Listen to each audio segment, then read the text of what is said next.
Reynolds, how's it going? Great. Why? What have you heard?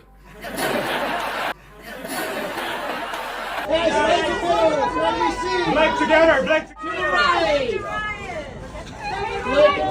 Hollywood thrives on scandal. When Ryan Reynolds and Blake Lively waltzed into SNL's 50th anniversary special, they acted like nothing was wrong. But just weeks earlier, Lively accused It Ends With Us director Justin Baldoni of sexual harassment, a bombshell that led to a $400 million defamation countersuit. And yet, here they were, smiling for the cameras. A PR stunt, a power move, or something even darker. Then came the moment no one expected. During a Q&A, Reynolds joked, "Great, why? What have you heard?" The crowd laughed, but Kevin Costner's face said it all. Within minutes, Twitter exploded. They have no shame. Some called it genius, others called it a disgrace. So, are Ryan and Blake dodging bullets or playing with fire? SNL 50 was meant to be a celebration of comedy legends, a night of nostalgia and laughter. But when Ryan Reynolds and Blake Lively walked in, the energy shifted. Their polished smiles and effortless charm screamed confidence. But those who had been following the controversy knew better. Just weeks before, Blake's bombshell allegations against It Ends With Us director Justin Baldoni had turned Hollywood upside down. With Baldoni's staggering $400 million countersuit looming, the couple was at the center of a media storm. And yet, here they were, dressed to perfection, playing the picture-perfect power couple. Was this defiance, damage control, or a carefully orchestrated distraction? Then came the moment that set the internet on fire.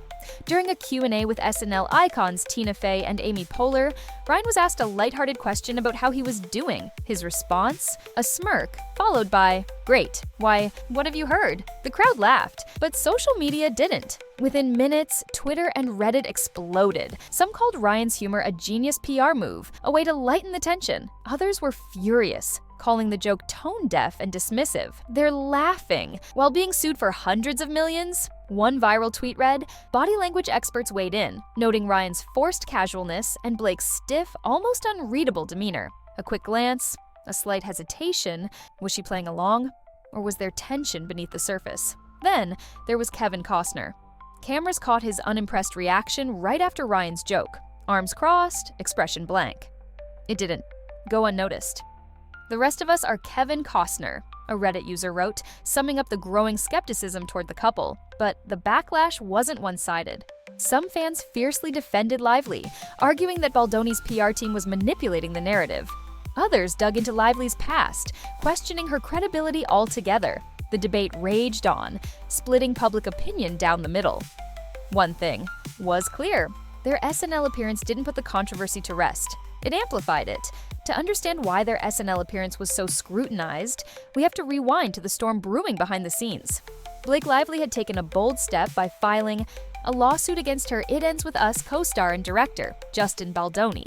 The allegations were serious, claims of misconduct and accusations that Baldoni had deliberately manipulated behind-the-scenes footage to tarnish her reputation.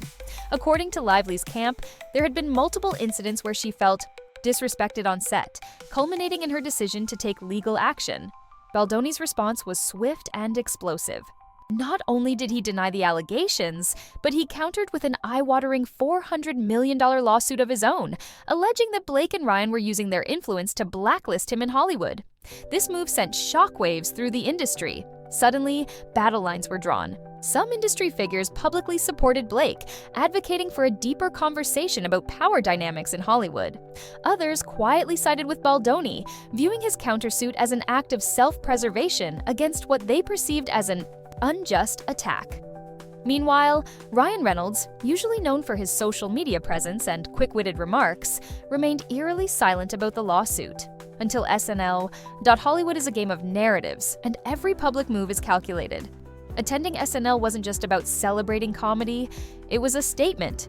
By showing up together, Ryan and Blake were sending a message. They were unshaken, unbothered, and still in control. Their appearance alone dominated headlines, overshadowing even the most talked-about moments from the night. But was this an effective strategy or a misstep? Some PR experts praised them for maintaining composure under scrutiny. By not addressing the lawsuit head-on, they avoided feeding the media cycle with more drama. Others, however, saw it as a miscalculation. Given the gravity of the accusations, appearing carefree and cracking jokes on national television might have come across as dismissive, even tone-deaf. And then there was the audience reaction.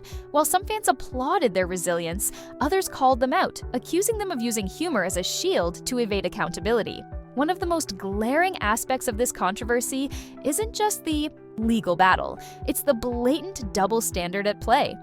Despite Blake Lively being directly involved in the lawsuit and Ryan Reynolds publicly joking about it, their careers remain untouchable.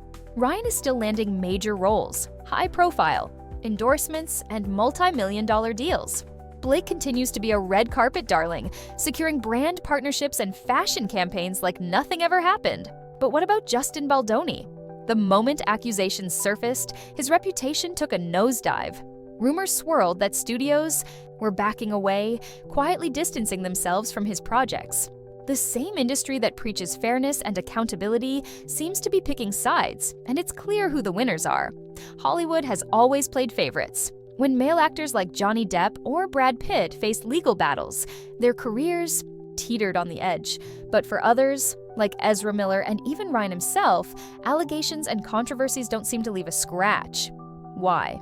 Power, influence, connections. And let's flip the script for a second. What if Baldoni had been the one cracking jokes on SNL? Would the crowd have laughed? Would the internet have brushed it off? Or would he be labeled insensitive, smug, and manipulative? Social media isn't letting this slide. A viral Reddit thread pointed out how Ryan's humor is seen as charming, but if Baldoni even smirked, he'd be crucified. A TikTok comment with thousands of likes simply asked, "Why do we let some men joke about serious situations and call it charisma, but for others, it's career-ending?" And the most chilling question, if Baldoni hadn't fought back with his own $400 million lawsuit, would Hollywood have already written him off completely? Because in this industry, once you lose the public's favor, there's rarely a second chance. The entertainment industry thrives on scandals, but this one is different. This lawsuit could be the tipping point, not just for Blake Lively and Justin Baldoni, but for Hollywood itself. If Blake wins, it could set a precedent that shakes the industry to its core. Studios might be forced to reassess power dynamics, and a new wave of lawsuits could emerge. Actors, directors, producers all turning on each other. Some are already calling this the Nupper Me Too 2.0, but others fear it could spiral into an all-out war where careers are destroyed before the truth even surfaces. Could this be the moment Hollywood finally eats itself alive? But what if Baldoni wins? The backlash against Blake could be catastrophic. Once a symbol of elegance and empowerment, she risks being completely rebranded, not as a victim, but as the face of Hollywood hypocrisy. If the lawsuit crumbles, will she ever regain her credibility? And then there's Ryan Reynolds, a man who has built his career on being Hollywood's golden boy. His ability to dodge controversy is unmatched. But what happens if the public finally turns on him? If people start seeing his humor as deflection, his PR moves as calculated, and his charm as nothing more than smoke and mirrors? The industry loves a comeback story, but it loves a downfall even more. And let's talk about the bigger picture, because some are saying this isn't just about Ryan, Blake, or Baldoni. Hollywood is cracking. The old system of power and influence is rotting from the inside. Streaming services are losing money, actors are struggling to stay relevant, and audiences are tired of the same elite names running the show. If this lawsuit sets off a domino effect, Hollywood as we know it might not survive the decade. Even Taylor Swift, arguably the most powerful woman in entertainment, might not be immune. She's built an empire on public goodwill, but if the tide shifts against the industry's elite, even her reign could face its first real threat. A viral post on Twitter already questioned, if Hollywood falls, how long until Swift's empire follows? Fans may be loyal, but they're also fickle. History proves that no one stays untouchable forever. So, is this just another Hollywood scandal? Or are we watching the beginning of the end? Because one thing is certain, this story isn't going away. And by the time it's over, some of the biggest names in entertainment might never recover. Hollywood thrives on spectacle, but this isn't just another scandal. It's a battle that could shake the industry to its core. Blake Lively's lawsuit against Justin Baldoni has split Hollywood in half. Supporters see her as fearless, critics call it a PR move. Baldoni's 400-meter countersuit only escalates the chaos, with insiders whispering that studios are distancing themselves. Then there's Ryan Reynolds. His SNL joke meant to diffuse tension, but instead it ignited even more controversy. Was it a power move or a desperate attempt to control the narrative? Social media is ruthless, dissecting every glance, every move. And let's talk double standards. Why do some walk away unscathed while others get blacklisted? If Baldoni had cracked the same joke, would he be praised or canceled? The cracks in Hollywood's foundation are showing, and this could be the beginning of something much bigger. Some say this is just another controversy. Others believe it's the start of Hollywood's collapse. Even industry titans, yes, even Taylor Swift's empire, aren't untouchable in a shifting public landscape. So, is Ryan and Blake's PR game working, or are they spiraling? And when this all plays out, who will survive the fallout? Let us know in the comments. This is far from over.